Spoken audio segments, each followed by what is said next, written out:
সুদ ঘুষ খেলে কেউ কিন্তু কাফির হয়ে যায় না।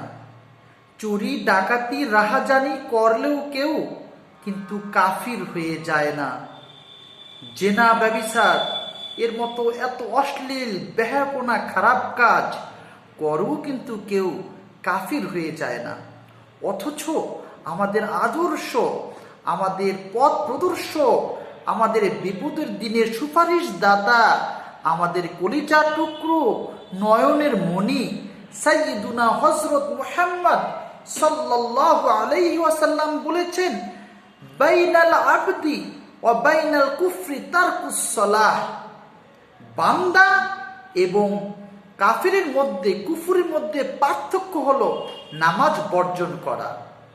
রাসূল এও বলেছেন, ফামান তারাকাহা ফাকাদ কাফারা।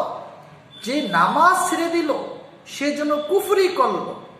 সহজ কথায়, যে নামাজ পড়ল না সে যেন কাফির হয়ে গেল।